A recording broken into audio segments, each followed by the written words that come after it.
What's up, guys? Welcome to a very special broadcast here from FloGrappling HQ today. No episode of Fistful of Collars, but instead we're going to be breaking down the welterweight championships for KASAI Pro 3 this weekend. August 18th. Ever. First ever 170-pound tournament. It's going to be awesome. We're going to be breaking down the 8-man groups. We're going to be revealing exactly the makeup of those two 4-man groups right there, and talking a little bit about the super fights and about the stacked undercard that we got. Howell Teague here, Chase Smith, of course, joining me as always, talking about KASAI. Are you excited? Man, it's been a great week so far. We've got Reed and Will out in New York right now, collecting some content on the ground. They've been to Henzos, they've been to Marcelo's, and I'm just so hyped for this event. The super fights alone are just so notable and exciting, but that for me it's the 8-man. I love sort of the round robin format and the unpredictable nature of the event. It's a lot of fun. It is, and we got a lot coming on Saturday. This is a big show. Absolutely stacked undercard of not just regional, not just local, but national and international talent as well, right? Absolutely. I mean, stacked. We got guys coming over from the UK, Ashley Williams. Man, it's exciting undercard. I'm really looking forward to Ethan Calestine versus Gianni. You got to help me with this. Ocasio? Now, okay, so something interesting right here that we just found out from Hollis Gracie as well is that this 145-pound match between Ethan and Gianni, whoever wins this match is going to get put through into the groups for the next KASAI Pro Challenge, which is a 145-pound tournament. Very interesting. Yeah, I like that a lot. That's a great match and a main event and many other promotions. Both those guys have been killing it. Did such an amazing job the last couple of years. Yeah, I mean, we got a ton of really high-level guys on this undercard. We could spend all night talking about that. You've got Frank Rosenthal against Ash Williams. You've got Nick Ronan's on there against Alex Miller. You've got Grace Gundrum up against Isabella Frezzo. This is a really stacked card. But, well, I mean, obviously we want to talk about the 8-man welterweight championship. Got to get to that. And, of course, the super fights. So the main card super fights. Now, this is a big one, right? We've got 3 absolutely astounding super fights to go through on this one, right? Man, I cannot wait for these, especially there's been some changes. The groups have changed a little bit, and you know, let's talk about the first match. Let's get to it. Yeah, well, actually, before we go to that, we're going to roll a little video, an exclusive video with Hollis Gracie. Hollis Gracie, of course, is the KASAI Pro president, and he's going to just tell us a little bit about what we can expect. Yeah, man, KASAI week, you know, it's crazy. We're on our way, like we're 40 hours away from our biggest event yet. We're super excited for this night of fights. On the first KASAI, Renato Canuto came out that night winning the, shocking some people, you know, it wasn't a surprise for me. I always knew he was, you know, a contender. So he came out as a lightweight champion. The next one, another strong competitor, Matheus Diniz, became our welterweight champion, middleweight champion, sorry.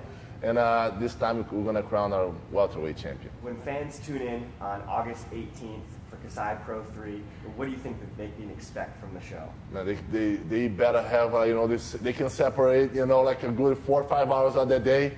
You know, if you're watching on FloGrappling, make sure you get some popcorn, you know, some beers if that's what you like, and be prepared for a long night of great fights. There we have it. Thank you, Hollis. Man, I gotta say, after that as well, I'm super excited. You can tell how much these guys have put into this show. It's gonna be a really exciting one, and I think the 3 super fights, the main card super fights, are gonna have a lot to do with that. Let's take a jump into those and see what we can expect. The first super fight we're gonna talk about is, of course, man, AJ Agazarm versus Gilbert Burns. What can we say about this, Chase? Man, 2 of the toughest guys in grappling today, and probably the most active competitors on the circuit. I mean, Gilbert Burns is in the UFC fighting every weekend on Fight to Win and KASAI. AJ Agazarm's traveling the world competing as well all the time. And it's going to be a battle of the grindstones. I don't know. It's tough. Well, I think it's also a battle of the kind of the most active man in combat sports title, right? Because AJ is known. He's kind of one of those vagabonds, right? Who's always traveling the world, competing in high-level super fights. But then, man, Gilbert Burns has probably this year been one of the most active competitors I've ever seen. Multi-sport. It's incredible to watch him work, and I'm so happy to see Gilbert Burns competing regularly in grappling. You know, we thought maybe this world champion have just moved on completely to MMA and wouldn't see him back in the gi or no gi, and here we are regularly seeing Gilbert on the scene. So super excited for this matchup. What can we expect from this as well? Because we heard that, you know, Durinho came in, he was a replacement for Gio Martinez, right? Okay, and there's a big difference in the type of opponent that Gio Martinez, presents, and the kind of opponent that Gilbert Durinho is, right? Very true. I think that this is going to be an uglier match. You know, Gilbert Burns loves to mix it up, make it dirty, wrestle. He's also a little bit bigger than AJ. He's currently ranked, I believe, 10th in our rankings in no-gi at 88 kilograms, where AJ is ranked 6th in the 77 kilograms. So there is a bit of a weight difference there. And that's never made a big difference for AJ, though. No, right? he's always game to take on almost anyone, regardless of size. But it will play out in how the match unfolds, I think. It will be a factor there. AJ coming off a win at the last KASAI Pro in the super fight there, of course. That's right. We saw some new tricks from AJ. Yeah, leg lock game, something we haven't really seen from him before. But yeah, very intriguing match. That's going to be one of the 3 main card super fights that we can expect. AJ versus Durinho. That is going to definitely have fireworks written all over it. Absolutely. I think conditioning is a huge factor. You know, Durinho is probably one of the best shape athletes right now in grappling, given his frequency. So we'll see if that carries him maybe.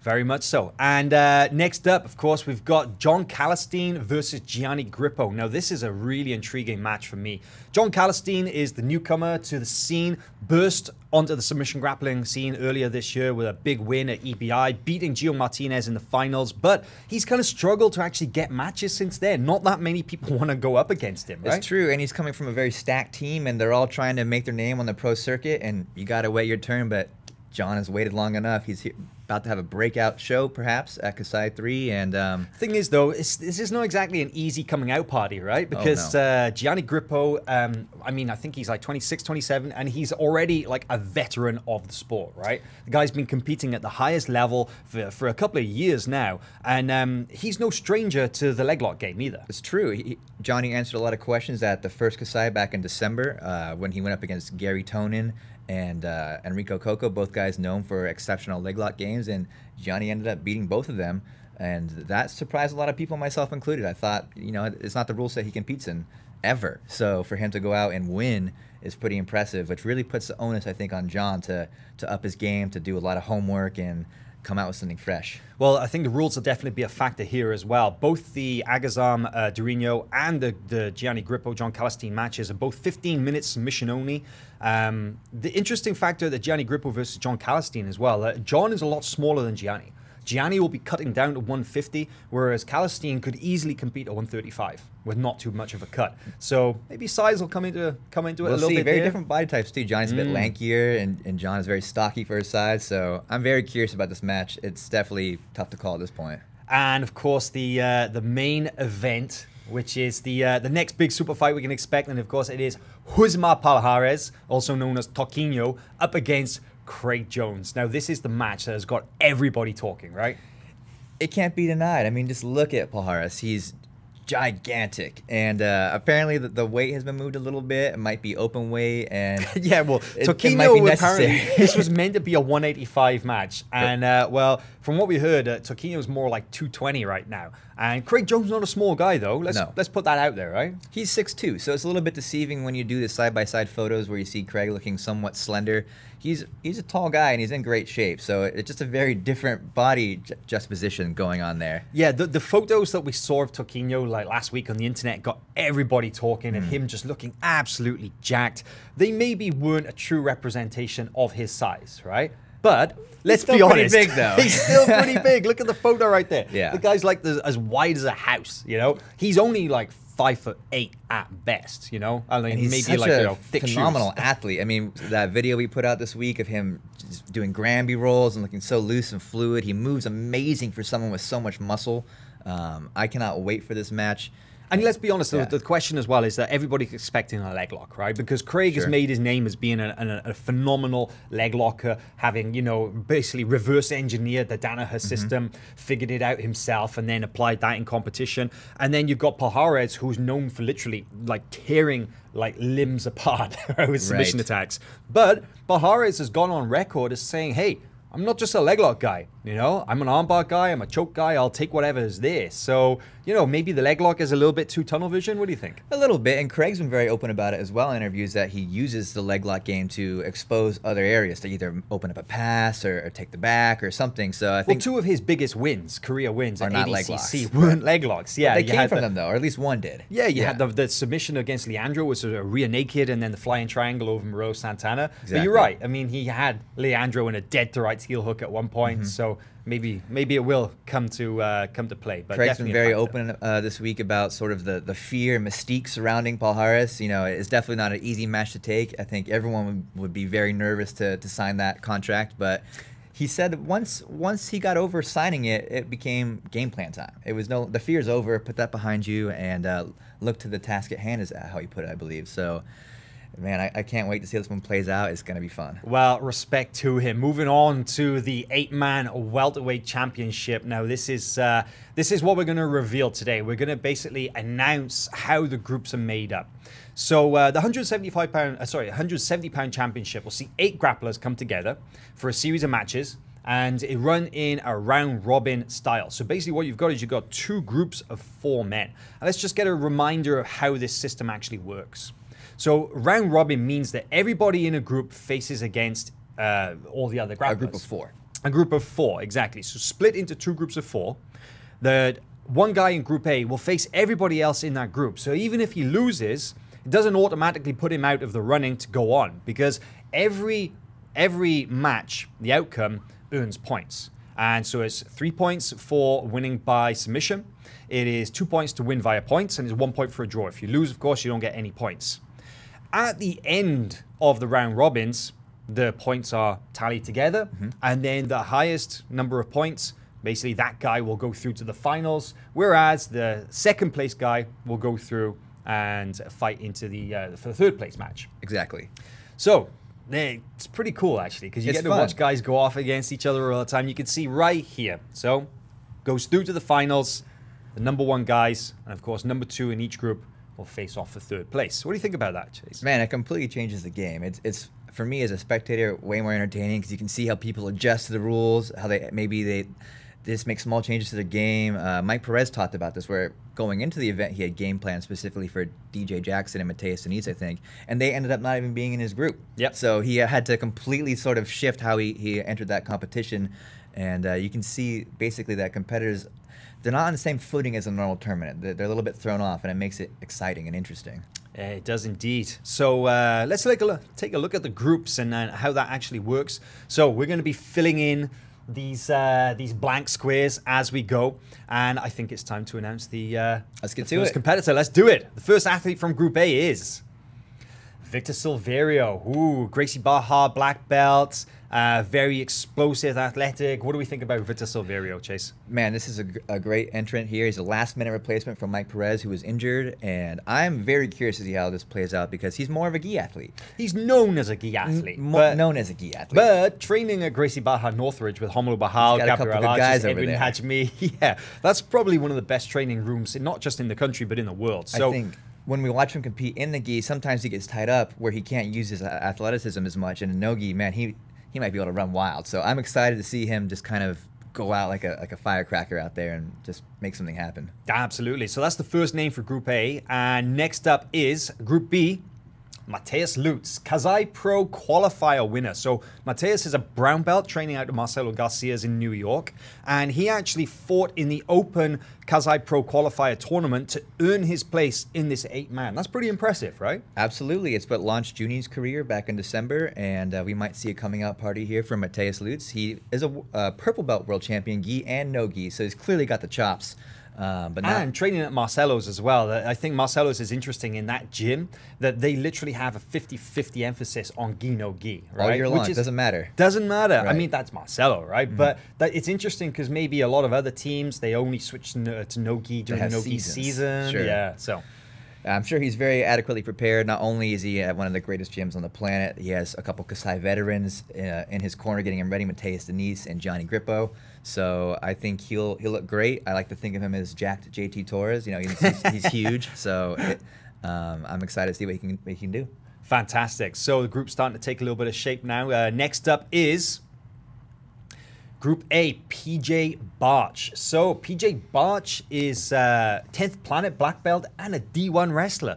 It's not a combination you hear very often. It's a Chase. terrifying idea to behold. I mean, he's got all the weird tricks from 10th Planet and just the nose to the grindstone, tough warrior mentality that a wrestler brings. So he could really shake things up, and he's going to be big, I think, for the division. You think he'll be cutting down for this? A little bit, yeah. Very interesting. PJ, of course, doesn't have what you consider to be the traditional 10th Planet game. I mean, I'm sure he's well versed in it, but you know, we've talked about this before about how a lot of the 10th Planet guys now, they're not just playing the traditional rubber guard, half guard game. They've all like branched off and they follow their own paths. And PJ is definitely one of those guys, right? Absolutely. In fact, he and Wagner had a match at EBI a little while back, and it was more of a wrestling match. It was rest on the feet almost all the way until overtime, where Wagner eventually took it. But either way, he's very happy to stand and trade on the feet, and of course has a few tricks up his sleeve. So PJ could really be quite the wild card for this event. Looking good. So next up for Group B is Masahiro Iwasaki, the Japanese dark horse. Man, this guy plays spoiler in every event he goes into, right? You can't count this man out. You know, he has upset some of the biggest names in the game. He holds a win over Hanato Kanuto, for example. Edwin Najmi, Gilbert Burns. He always finds a way to win. He's actually a great wrestler. But it's worth noting that all those wins were in the gi, right? It's true. Yes. And I can't say I've personally seen him in no gi, so I'm curious to see what that does, but he's got an amazing base. He's impossible to sweep, basically. Yeah. And he trains a lot of no gi. He actually works out a lot with Japanese mixed martial arts fighters. Gotcha. So, you know, a lot of wrestling training, a lot of no gi training going on with those guys. We just maybe haven't seen it so much in competition. But, wow, 50% of the way there. Those groups are looking pretty good so far. Iwasaki, a very strong addition to Group B. Let's take a look at next up is Jason Rao. Jason Rao, what do we know about Jason Rao, Chase? Jason Rao is a Matt Serra black belt who's also seen quite often now at the Danaher's basement there in New York City at Henzo's gym. And he's got a lot of high praise recently from both Craig Jones and Danaher himself. They say that he's got all the tools to win this event. Now, for me, that is high praise. That is high praise. Yeah. I'm very curious to see. He's definitely got a leg lock game, and probably one of the few specialists that might be in the event this weekend. Yeah, definitely. Craig actually said that he considers Jason his toughest training partner when he's there at Henzo's, because Craig's actually been in New York for a little while preparing for this match with Palhares, and he's on the mat daily with Jason Rao. So to call him one of his toughest training partners in that room, that's pretty impressive. Absolutely. But yeah, these groups definitely taking shape now. He's in Group A.